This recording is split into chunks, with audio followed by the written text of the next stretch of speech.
in the education and school systems.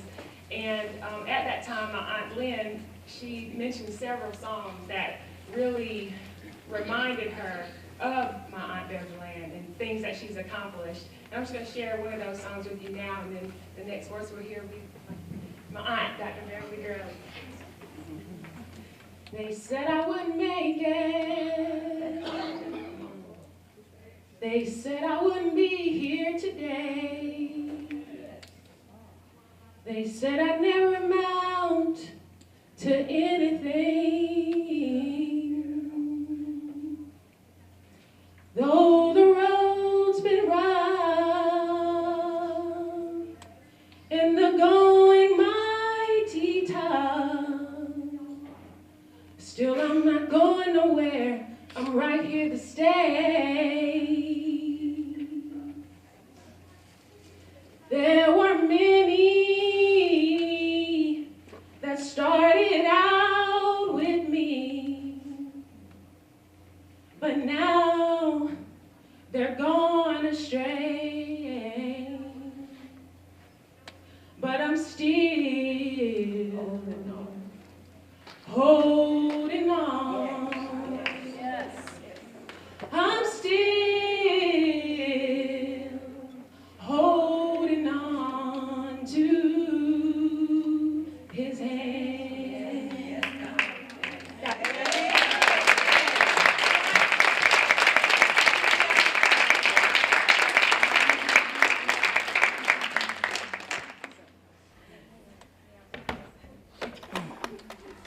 Yes, I am still holding on, and it is a pleasure to stand before you today and speak to this lovely group of ladies this morning.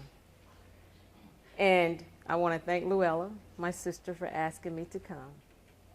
And I am so happy to be here because it hasn't always been easy, but my Lord has always been with me. This morning, I'm going to start by telling you a story. You know, everybody likes a good story. So once upon a time, there was this little girl. This little girl was not popular. She was always shy. She always sat in the back of the class. She had a low self-esteem. She didn't feel good about herself. And she didn't think she was pretty. This little girl could not pronounce her words as clearly as others could. But this little girl's mother worked very hard with her to teach her how to read and to pronounce her words.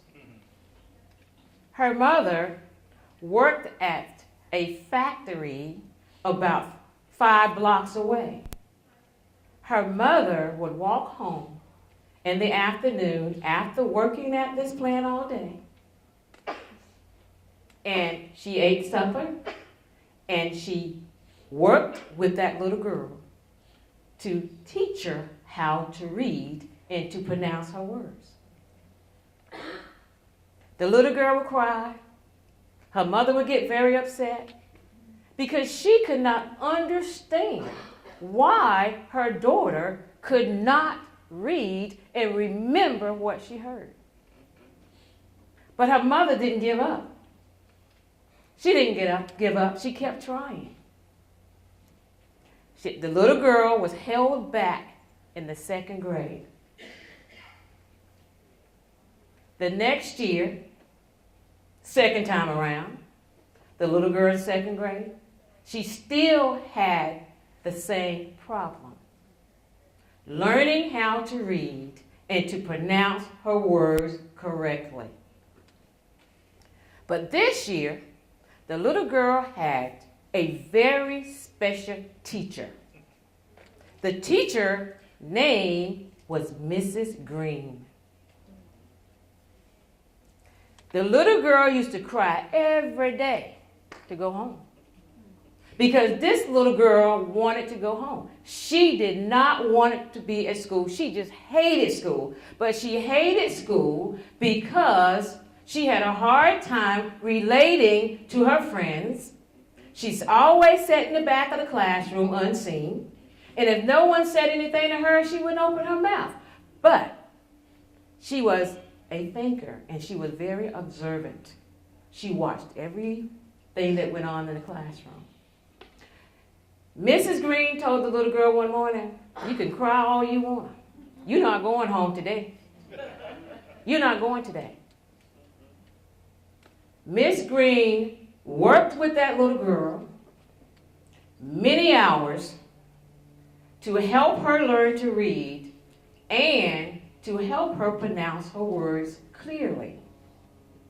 Miss Green also sent the little girl to work with the speech teacher. The little girl just had a hard time. But the little girl kept trying and trying and trying until she got better. In middle school and high school, the little girl was a little bit better. Even in her own family, the little girl could get lost because she was the middle child of 7 siblings. She had 1 brother and 2 sisters older than her, and 1 brother and 2 sisters younger than her.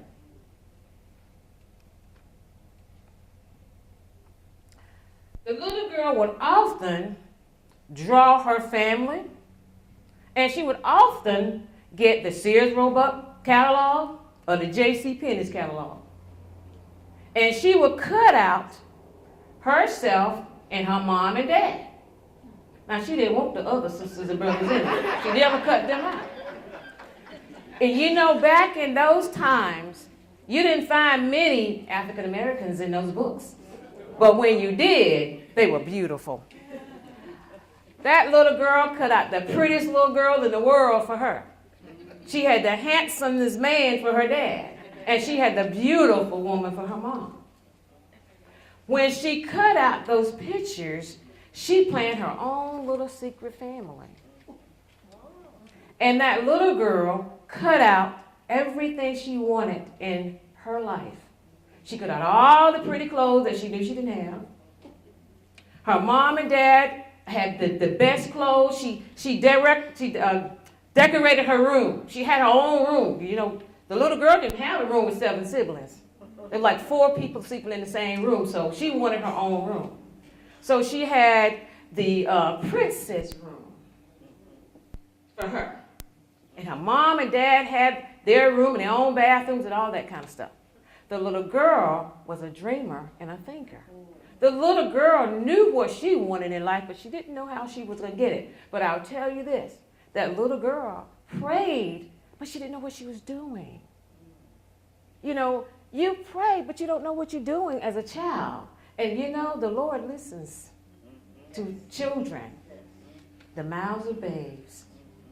That little girl prayed.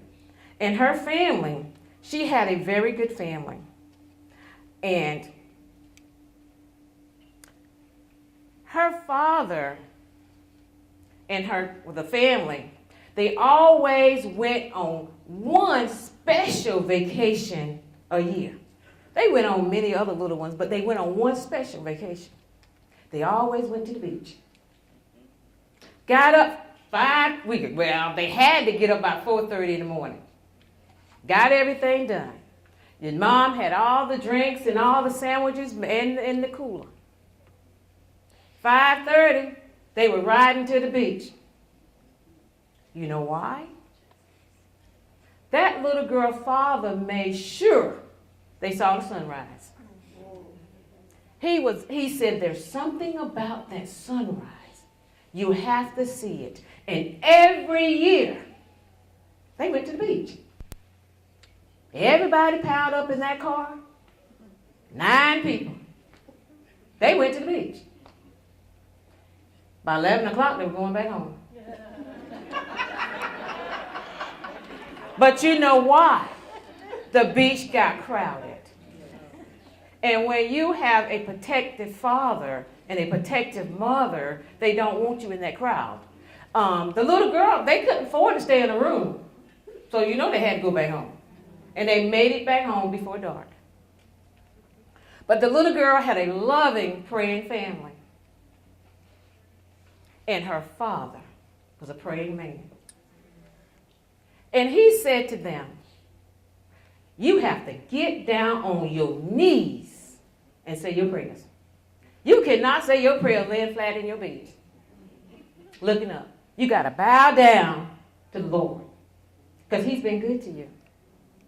You give him his time. Get down on your knees and say your prayers. And the little girl and his siblings all got around the bed and said their prayers at night because they had to. The little girl listened to her father's words as he talked to them and told them stories about his life and told them stories about how things were and how he got to where he was and how he was a provider for the family. And he made sure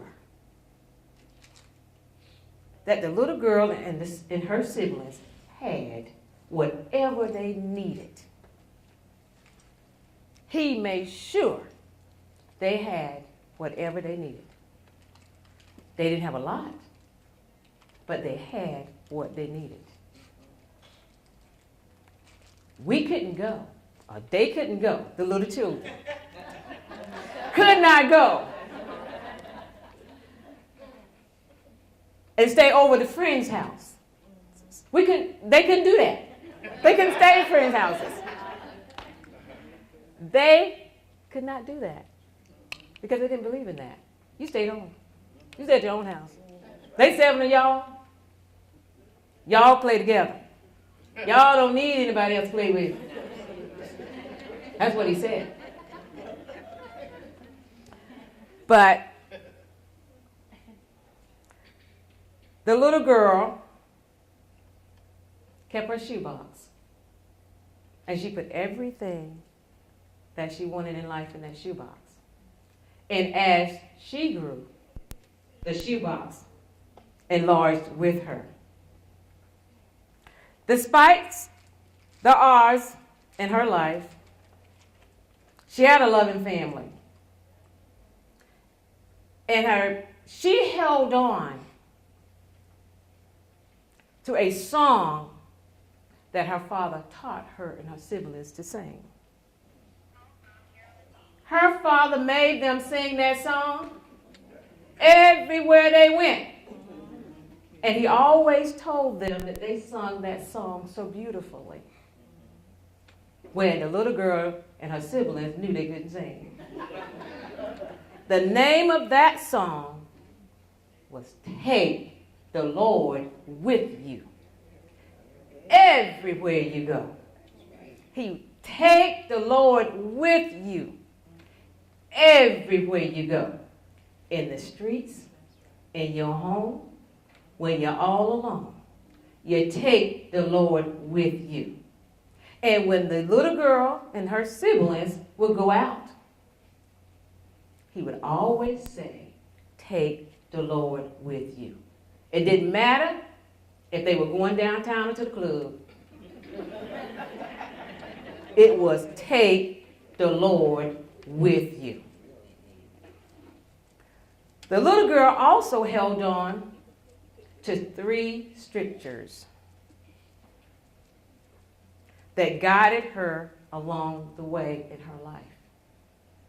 And the 3 scriptures are, speak what you want in existence.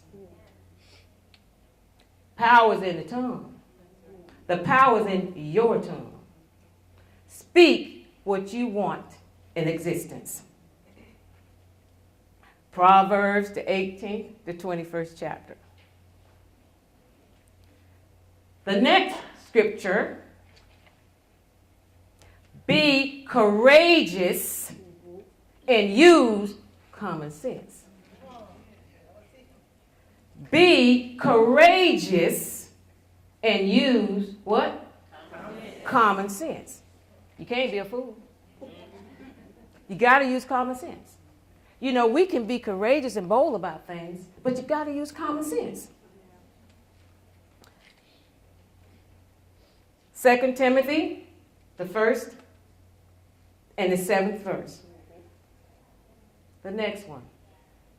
Fear no one but God alone. I love this one because I don't fear anybody.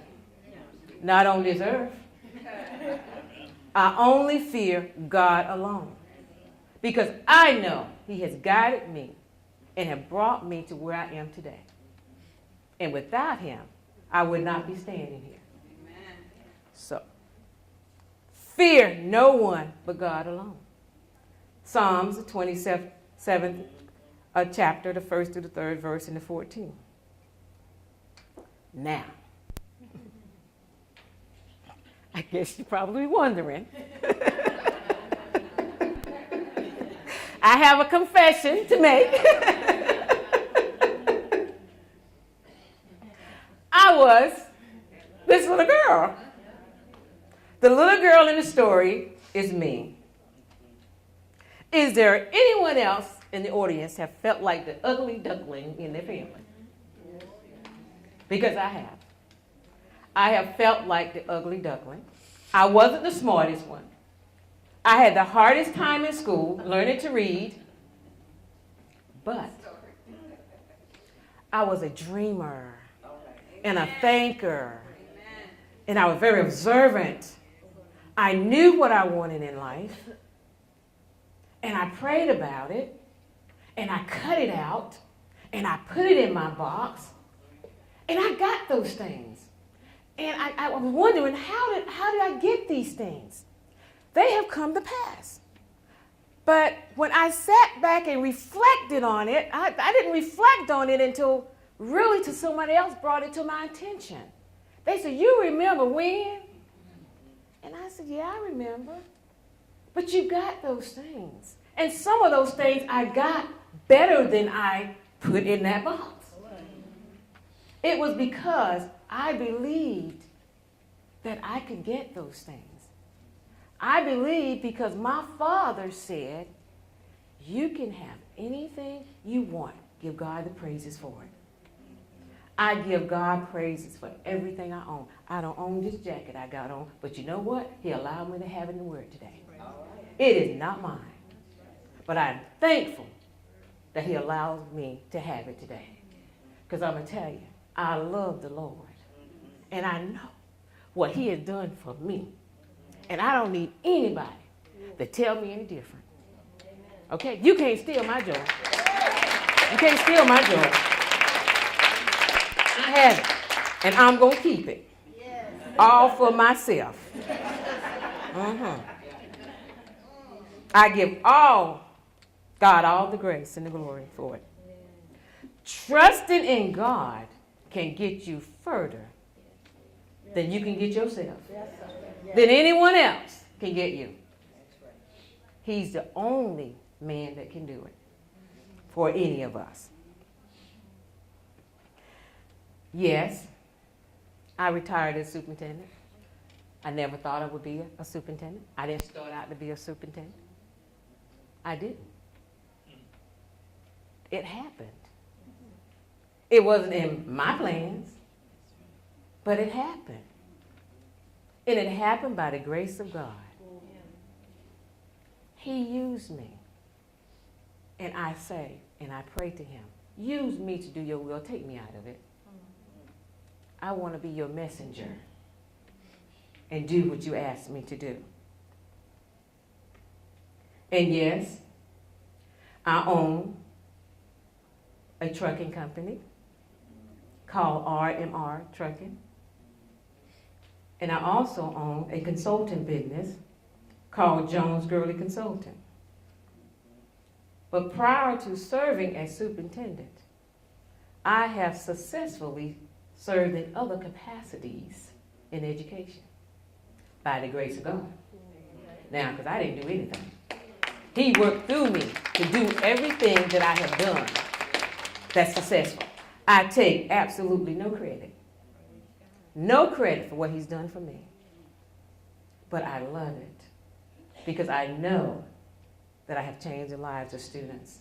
And I feel good about that. And from where he brought me from.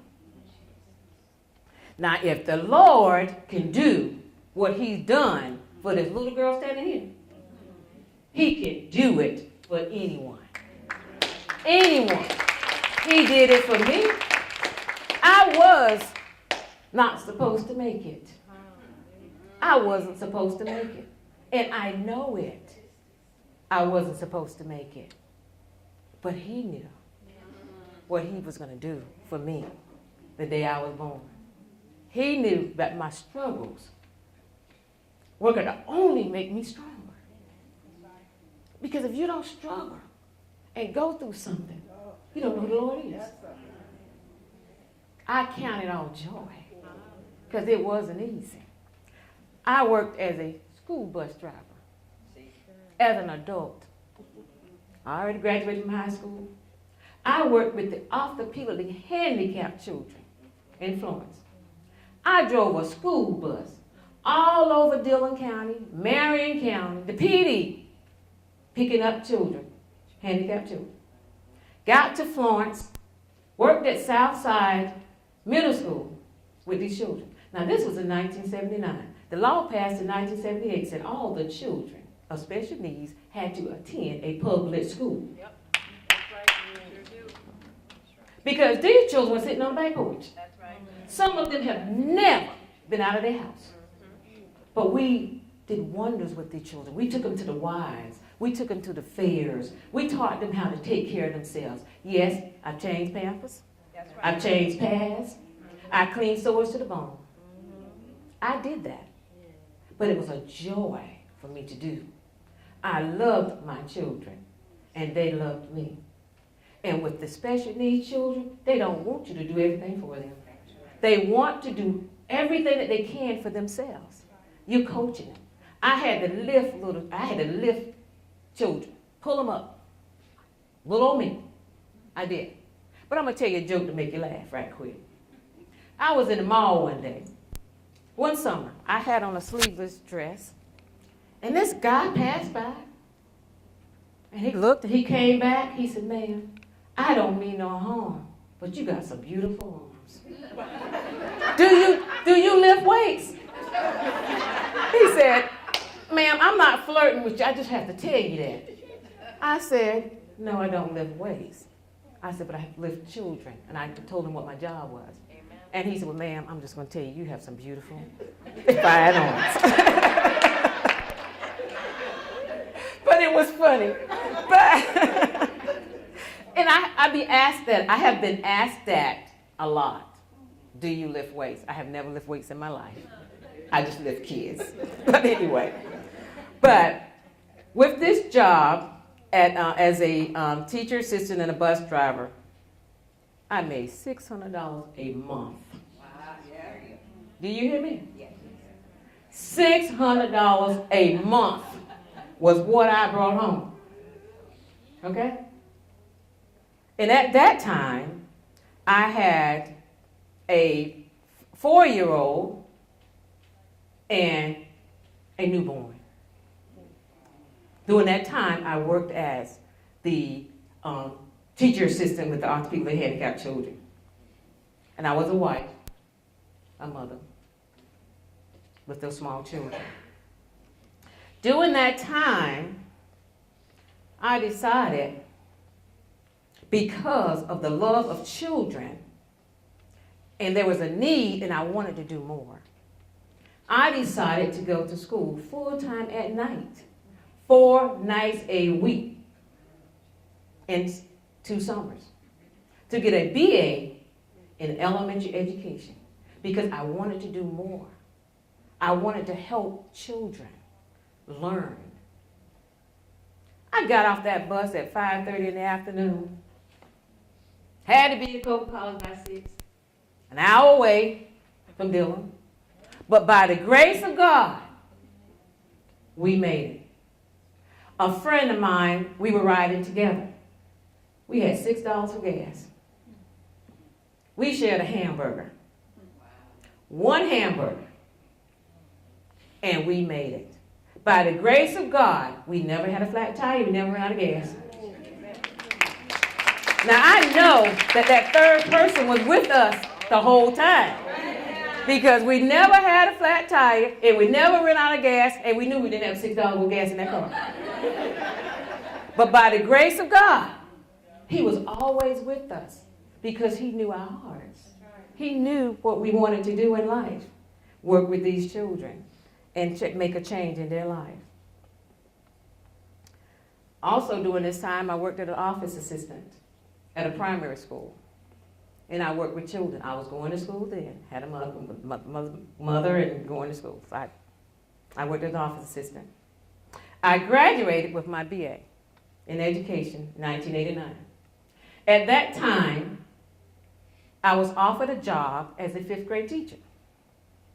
I was offered a job at Gordon Elementary in Dillon. It was one of the largest elementary schools at that time in the state. I worked as a 5th grade teacher. I walked in that classroom and I took a bad situation and I made it good. And I know the Lord was with me because I had the 15th section of the 5th grade and they were homogeneously grouped. And if you're in education, you know what I mean, right? Homogeneously grouped means all the kids were on the same level. You had no motivation in the classroom because all of them were the same. So I became the teacher of that classroom. They had already ran 2 teachers out before I got there. Now, little old me walking in this room. I stood there and I watched the kids. And one of the students came up to me and said, "You little woman, you think you can handle this classroom?" I went to the board. I drew 2 dynamite sticks. I drew the big dynamite and I did a little one for TNT. I said, "I'm TNT. I'm not going anywhere because I have to work." And I didn't go anywhere. I stayed and taught that class. Ended up being the best 5th grade class in the school. Ended up being the best academically and behaviorally. Because they knew dynamite won't play. Okay? TNT don't play. Okay? So we were very successful in that school. But, you know, we work with these kids and we've done a lot of things because we love children. And there's some programs that I've started in that school that's still there today. Lunch Buddy program.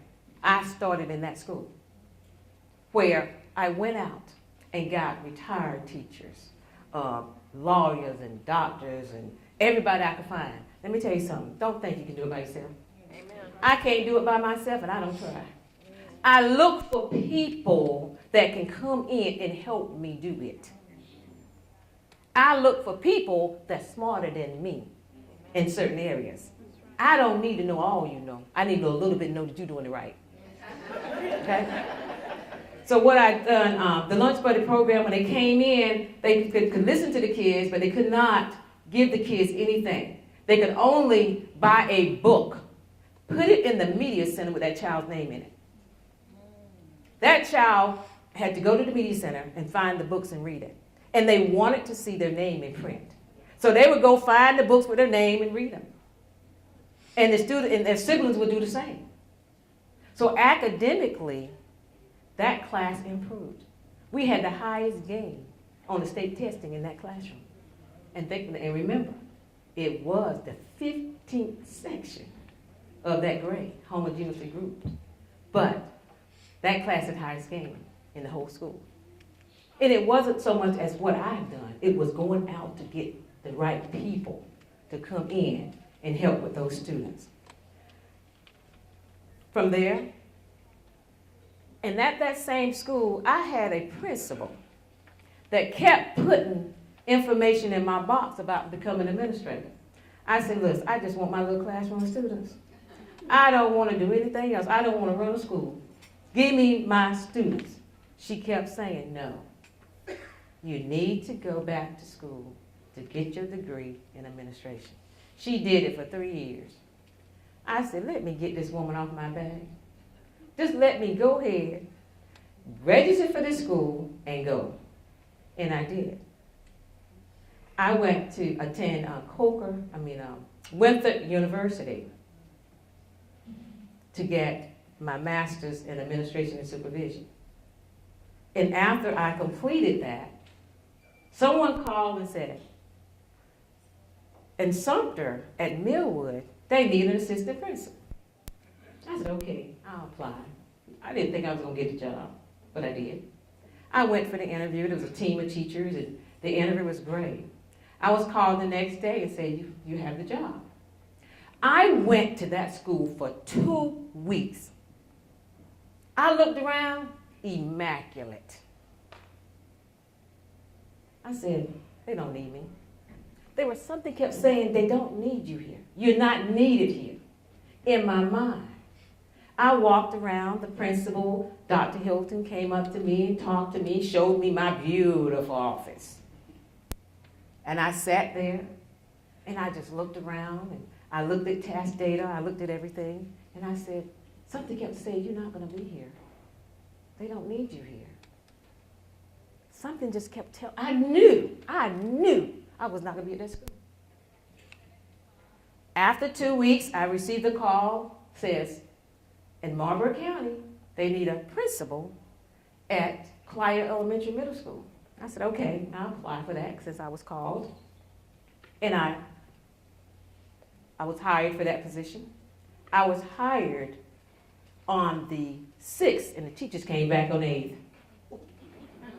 So I had work to do. But working at that school, when I walked in, it was the lowest performing school in the district. The lowest morale, and it was a very unclean school. Went in that school, worked with my team, brought them all to the table and said, look, it's about us. It's not about me. It wasn't I, it's us. 12:30. It's us. We worked together in that school. That school ended up being the highest performing school in the district on state testing. The highest morale and the cleanest school in the district. You know why? I'm just like you. I'm no better than you. I went and showed my custodians how to clean the commode because I stuck my hand and showed them. I went in the cafeteria and I showed my workers how to serve on the line. I did that. I went in the classroom with my teachers and I showed them how to teach, and they knew my expectations. We all were held accountable for those children in my school. From the bus driver to the secretary to the TAs, everybody was held accountable. And we came together and we made that school a top-notch school in that district. Because it's not about me. It's about these children, and it's not about you. And you either do it right or you can't work here. You have to get the right people that care about children. You have to have the right people to care about children. But at that school, we celebrate successes, and you have to celebrate. You have to be a cheerleader for all of your staff, not just the children, because they all make up that organization or that culture environment, that caring environment that you want for your children. But what was special about Clio School? I'm going to tell you. I had 9 grades at my school, and we went out and got the churches to come in. Amen. Each grade was adopted by a church. Each grade was adopted by a church in that community. We went out. You can't do it alone, folks. You got to have the right people. Those church people came in. They worked with my students. They worked with me. And I did not have any behavior problems. I can count 5 times I sent a child home. I didn't have to. We had caring people with our children. And when you are a God-fearing child, you don't have to worry about anything else. You pray and ask the Lord to use you to do his will. And he will do that. And we implement many programs in that school. I met Mary Wright Elderman. She's the founder of CDF Freedom Schools. And I've implemented that initiative in that school. It teaches children to love to read. An excellent initiative. Very successful there. From there, building on my success, I was asked to build an alternative school from the ground up. I took the kids nobody else wanted, that they were put out from other schools, and I built the school for those kids. And those kids came to me, and they didn't want to go back to their home schools because of the caring environment that we created for these students. We even made commercials for ETV channel. We were on ETV, media literacy. We did a lot of media literacy. We had EVT channel commercials. And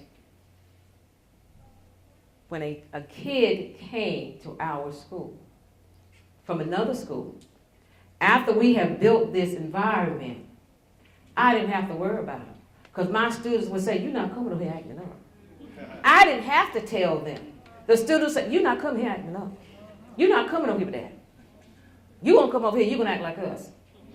So I did not have to fight that battle to discipline my students. Because the students that I had cared about their school. They didn't want anybody coming over there, messing up what they had there. So the school was built, and before I took the job, when I met with the superintendent, when he asked me, I said to him, let's get rid of the word alternative. I don't like that word. That's a negative word. Let's name this school something else. So we really couldn't come up with a name, so I said, okay, let's name the school the name of the street is on. And that's what we did. Matheson Street School. It was no alternative in it. Because that's a negative thing. You know, everybody that goes to an alternative school is not a behavior problem. Sometimes these kids just cannot cope in that setting that child is in. So we were successful in doing that. And from there, my superintendent got a letter from the State Department. He said, there's a special program that the State Department is offering. And that special program was called the Principal Leader and the Principal Specialist Program. And he said, I think you need to get in that program. And I said, no, I don't want to get in that program. He said, yeah, I think you should. He said, because in that program, you become a principal leader or a principal specialist through the state. And you can go to any school in the state to work as a principal leader, which you mentor the principal. Or either you could work as a principal specialist where you take over the school when it's a low performing school. I said, man, I don't want to do this. Because, you know, I was getting like, okay, let me go ahead and enjoy some of this. Let me enjoy some of this happiness right now that's going on. He said, no. So I did. It was a very rigorous process. And I went through that process, and I didn't really check back on it. And I just did it. It's one of those things I just did to get somebody off my back. And one of my colleagues called, and she said, Dr. Gurley, have you read your email? I said, what email? She said, you need to open your email. I opened the email, and I was on the list. So I became a principal lead and principal specialist. And I worked in the same district, and I've turned schools around. I'm going to speed it up a little bit because now I'm coming to the superintendent. See? And being a superintendent, you know I had to take the Lord with me. I had to take the Lord and everybody else with me because I knew I was at the lowest performing school in the state. The state. But I can say, working at that school, in that district, When you are a leader and a good leader, the same pattern goes with you. And I took the same pattern. I did the exact same thing. I pulled my people together, all of them, custodians, bus drivers, all of them. We all play an important part, a vital role in these children's lives, and whether they are successful or not. Because you're a TA, you're just as important as my teacher. Because you know what? You're going to do just what they do. You're going to respect these children, and you're going to help these children. You're not going to belittle my children. I held them at the highest standards, just as I held everybody else. Because that's what the Bible said. Take care of our children. As a superintendent in Hampton, we had to write a curriculum. We did all that. Took millions of dollars down there. Took the Mary Wright Element program, the literacy program. We took it down there. But most importantly, that was an F district. Now, it was the lowest on the totem pole of all 83 schools, okay? It was an F school district. We moved it from an F to a C. The highest gain in the state of South Carolina. We made the highest gains in the state. Yeah, the superintendent of education sent us a letter and sent us all that kind of stuff, and he called and he spoke with me and told me, congratulated me. But you know what I told him? It's not about me. It's not what I have done. It's what the Lord has done through me. And the people that I have worked with deserve the credit. I'm just a messenger. I'm just a messenger. But the people here are the people in this district that work with these students to help these students to be successful. I love what I do. I'm sharing all of this with you to show you that the Lord has used me to do his will. And again, I take no credit. I take absolutely no credit for it. I give God all the glory for what he has done in my life and what he will continue to do in my life. With the trucking company, RMR, stand for my three sons, Roger, Marcus, and Ridge. I told them my name isn't in it. And why my name isn't in it? It's starting a legacy for you all. This is a legacy for you. That's why my name is not in it. That's why it's RMR, Roger, Marcus, and Ridge. It's not even me. I hope my story of faith has inspired you to trust and believe and never give up. Because that's the title of my story. Trust and believe and never give up. This song came to mind. We've come this far by faith. We come this far by faith. I've gotten to where I am today because I have learned to trust in God. And I want to leave the scripture with you. Proverbs 3, the 5th and 6th chapter, verse. Trust in the Lord with all thy heart, and lean not unto your understanding. In all thy ways acknowledge him, and he shall direct your path. Be not wise in thy own eyes. Fear the Lord and depart from evil. Now, I want to show you a couple of slides, and then I'm going to be finished today. But I'm going to show you these slides because these slides are very important to me. This is me and my mom. We had a retirement party, but that's me and my mom. That's my mom that worked with me, that did not give up on me. When she sat up all night, we both cried. I just couldn't read. And I couldn't remember what I read, if I read it. But that's my mom, me and my mom. These are my siblings, and my sisters are here. They can stand up. You can see I'm in the middle. 2 sisters and a brother younger, and 2 sisters and a brother older. Those are my siblings. And these are the men in my life. Those are my sons and my significant other. My oldest son, this is my oldest son. This is my baby. This is Marcus, and this is Ridge, and this is Roderick, and that's John. Those are men in my life. These are my grandkids, more loves of my life. These are my grandkids, some of them. These are my nieces. Jasmine is here, and Shanika are here. These are my nieces. These two are, this is my oldest sister daughter. Who's she married? Yeah. And this is Thelma's daughter. Those are my sisters. And I have a special friend here, Marion. Marion David, stand up. Marion worked with me in 1996 and 97. She worked with me at Clio Elementary School. So she knows all about our struggles. She knows all about the churches when we had the 9 churches and the programs that we implemented. And she has been a loyal friend ever since. And I love her dearly.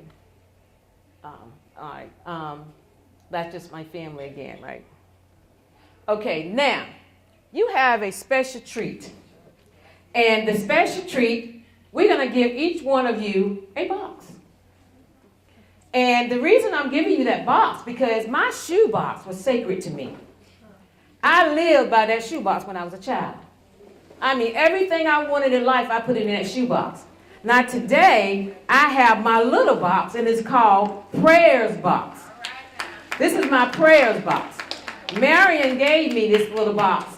And this is when I feel lonely, I write it down and I put it in my prayer box. This is my prayer box. Now you have a box, and you also have some index cards on your table. And with your index cards, I want you to write this on an index card, and I want you to tape it in the front of your box. It says, when your head starts to worry and your mind just can't rest, put your prayers down on paper and let God do the rest. Okay? I want you to write it on one of your index cards, and when you get some tape it up in the lid of your box so that you would always be reminded of some things you can put in your box.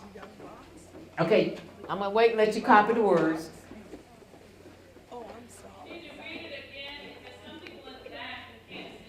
When your head starts to worry and your mind just can't rest, put your prayers down on paper and let God do the rest. When your head starts to worry and your mind just can't rest, put your prayers down on paper and let God do the rest.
And you can use this box to write your prayers and your dreams. I'm just telling you some other things you can use the box for, your prayers and your dreams. And pray, trust, and keep faith in God.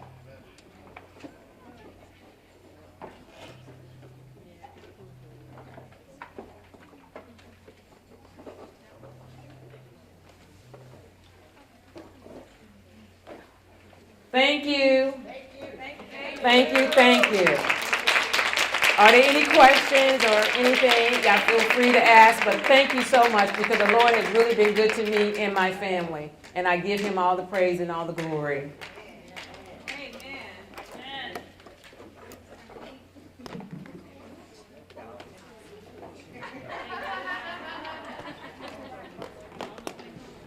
Thank you.